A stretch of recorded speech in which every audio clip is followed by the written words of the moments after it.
I'm here because the U.S. Steel plant affects my health. When the air is bad, it gets into my bedroom and makes it hard to sleep. The morning air smells like sulfur. This affects all of Pittsburgh.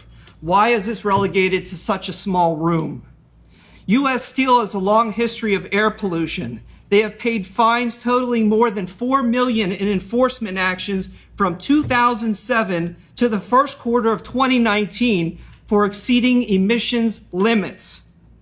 Part of the settlement agreement allows U.S. to admit no wrongdoing despite the long history of violations, resulting in millions of dollars in fines. Generally speaking, the first step to correcting a problem is to admit there is one in the first place. The settlement is a legally binding agreement, but leaves several unknowns that can be interpreted in ways that benefit U.S. Steel and degrade public health. The agreement proposes an advisory panel, but gives them zero authority, no defined role, and no details for addressing the panel's findings and concerns.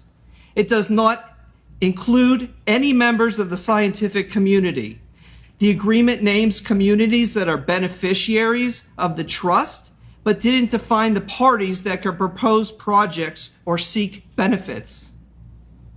In Section 712, it states U.S. Steel won't challenge new roles or coke battery limits based on technical feasibility. Does this mean it's based on their old equipment or what is technically possible? Since it's an old plant, can U.S. Steel just claim any new rule isn't technically feasible?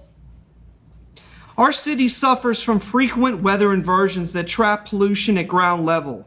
There is no mention of limiting plant output during these highly predictable weather events. U.S. Steel is a major source of PM 2.5 pollution. PM 2.5 are microscopic pollution particles small enough to get into the bloodstream. They cause heart attack and stroke. As private citizens, we have the tools to see PM 2.5 pollution levels. CMU's RAMP project shows it, purple air monitors located all over the city show it, and the Liberty and Lincoln monitors show it.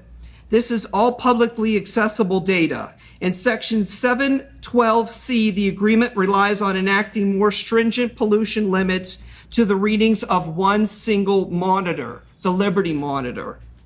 All of us have the right to clean air. U.S. Steel should not have the right to pollute our region when there are newer technology in use in Sweden and Europe. For a corporation that has contested and appealed every single order to end their pollution, this agreement leaves too much room for U.S. Steel to fight existing pollution standards and prevent new ones.